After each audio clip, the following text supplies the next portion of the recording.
Hello guys, welcome to my YouTube channel code with Vishakha. And आज हम देखेंगे SQL query. हमें एक प्रॉब्लम स्टेटमेंट गिवन है एंड हमें इसके लिए क्वेरी लिखनी है।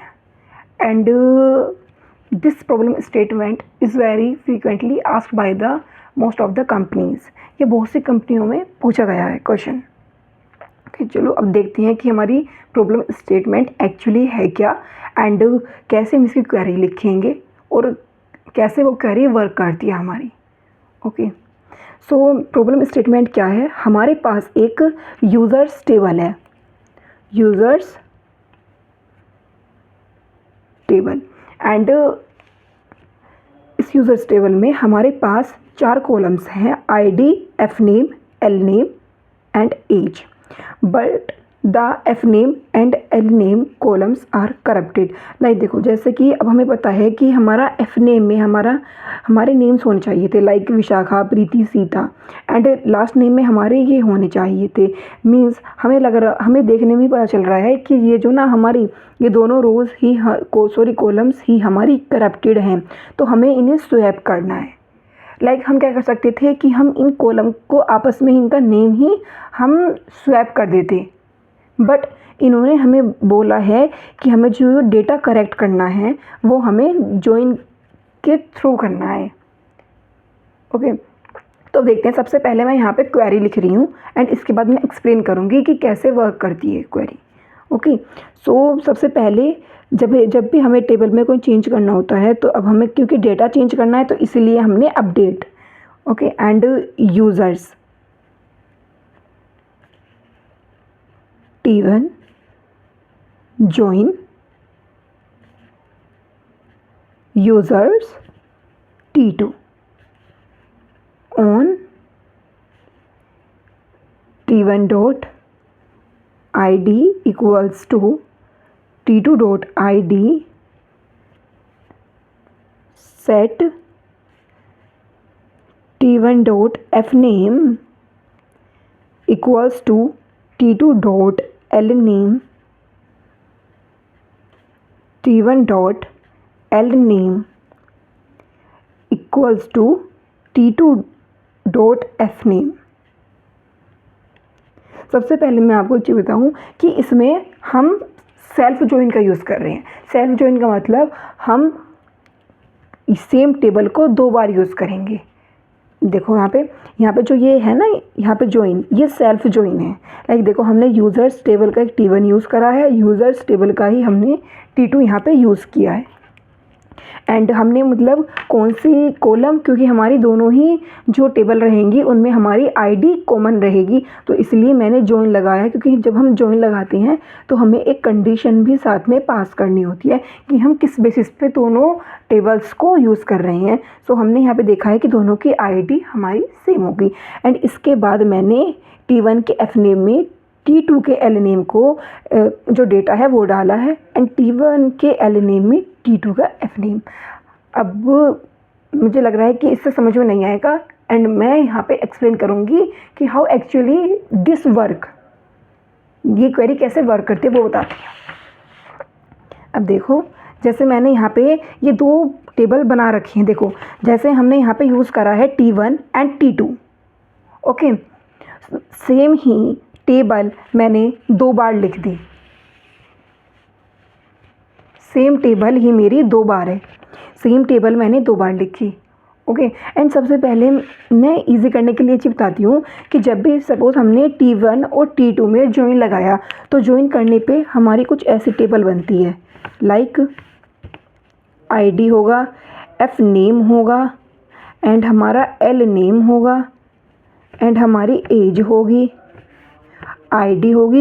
एक्चुअल में कोई टेबल नहीं बनती है, सिर्फ ये टेम्परेरी मतलब टेबल से मतलब लगती है। एक्चुअली में ये मेमोरी वगैरह कुछ नहीं लेती है।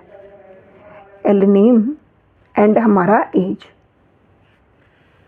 ओके,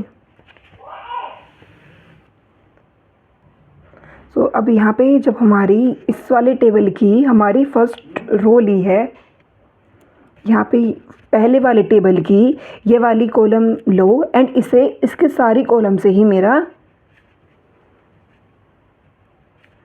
ऐसे मेरा मैच कर दो।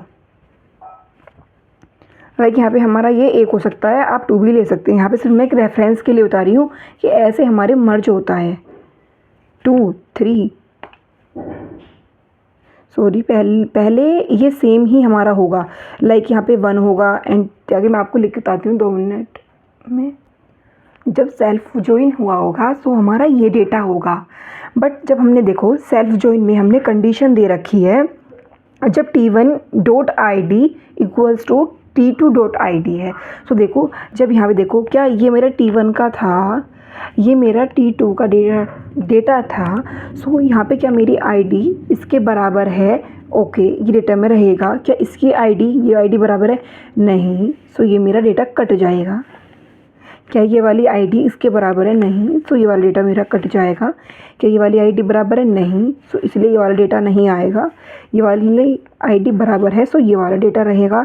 ये वाला डेटा भी नहीं रहेगा एंड ये वाला डेटा भी हमारा नहीं रहेगा। ये वाला भी नहीं रहेगा, सिर्फ ये वाला डेटा रहेगा।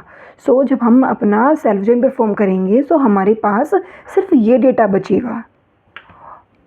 ओके, एंड फिर हम क्या करेंगे? अब देखो सिर्फ हमारे पास ये डेटा बचेगा। लाइक ऐसे ही सामने सामने बचेगा, ऐसे ही मान सकते हैं। मैंने आपको यहाँ पे करके दिखा दिया है। एक्चुअली में बिहाइंड द सीन ये काम हो रहा होगा एंड हमें लाइक ऐसे ही दिखेगा। देखो क्योंकि देखो 3 ही है ना, यहाँ पे 1 है, यहाँ पे 1 वाली है, यहाँ पे फिर 2 वाली है, यहाँ पे भी 2 वाली है, यहाँ पे 3 वाली है, यहाँ पे भी 3 वाली है। अब देखो कैसे ये कंडीशन, अब देखो कंडीशन के थ्रू हमने इतना डेटा हमारा आइडेंटिफाई हो गया। मीन्स जो हमारे एक्स्ट्रा जो केसेस थे वे सारे यहाँ से रिमूव हो गए हैं। अब यहाँ पे हमारे इतना डेटा बचा है। अब देखो कैसे ये चेंज करता है। अब देखो यहाँ पे क्या लगा रखा है, हमने लगा रखा है t1.fname, मतलब ये वाला। ओके, इसमें आ जाएगा t2 का एलेनिम, t2 के एलेनिम। सो यहाँ पे इसे हटाओ एंड यहाँ पे लिखो विशाखा। ओके, ऐसे ही शर्मा में हम इसमें काम कर रहे हैं क्योंकि यहाँ पे एलेनिम है, t2 के एलेनिम पे है और इसके इस वाली कॉलम पे है t1 की। सो यहाँ पे है प्रीति, शर्मा यहाँ से हटेगा एंड इसे अपडेट करेंगे विथ प्रीति एंड यहाँ पे सिंगल रिमूव हो जाएगा एंड यहाँ पे हम अपडेट करेंगे विथ सीता। एंड देन हमारा t1.lname मीन्स हमारी ये वाली कॉलम जो हमारी t1 का lname है वो हमारा अपडेट होगा t2 के fname के साथ। ओके, एंड जो हमारा विशाखा है वो अपडेट हो जाएगा त्यागी से एंड जो हमारा प्रीति है वो अपडेट हो जाएगा हमारा शर्मा से एंड हमारा सीता अपडेट हो जाएगा हमारे सिंह से। सो हमारा डेटा ये होगा एंड हम देख सकते हैं कि हमें एक्चुअली में यही चाहिए था कि जो हमारा एफ नेम है उसमें सारे नेम्स हों, जो हमारा एल नेम है उसमें हमारे सारे सरनेम्स हों और वी कैन से हमारे लास्ट नेम हो। सो हमने यहाँ पे इस तरीके से सेल्फ जॉइन अप्लाई किया एंड सेट यहाँ पे इन्हें सेट कर देगा एंड अपडेट के थ्रू हमारे जो ये चेंज है वो हमारा मीन्स हमें परमानेंटली चेंज हो जाएगा हमारे इसमें जो हमारी एक्चुअली जो टेबल गिवन थी। Okay, and I hope this will clear to all of you, and if you have any query then you can ask me in comment section. But मैं आपको एक ही चीज़ सजेस्ट करूँगी कि SQL इज़ वेरी इंपॉर्टेंट, कि आप चाहे backend सीख रहे हैं या फिर फ्रंट एंड, बट SQL बहुत ज़्यादा इम्पोर्टेंट है। मीन्स किसी भी इंटरव्यू में चले जाओ वहाँ पे SQL तो पूछी ही जाती है। So thank you.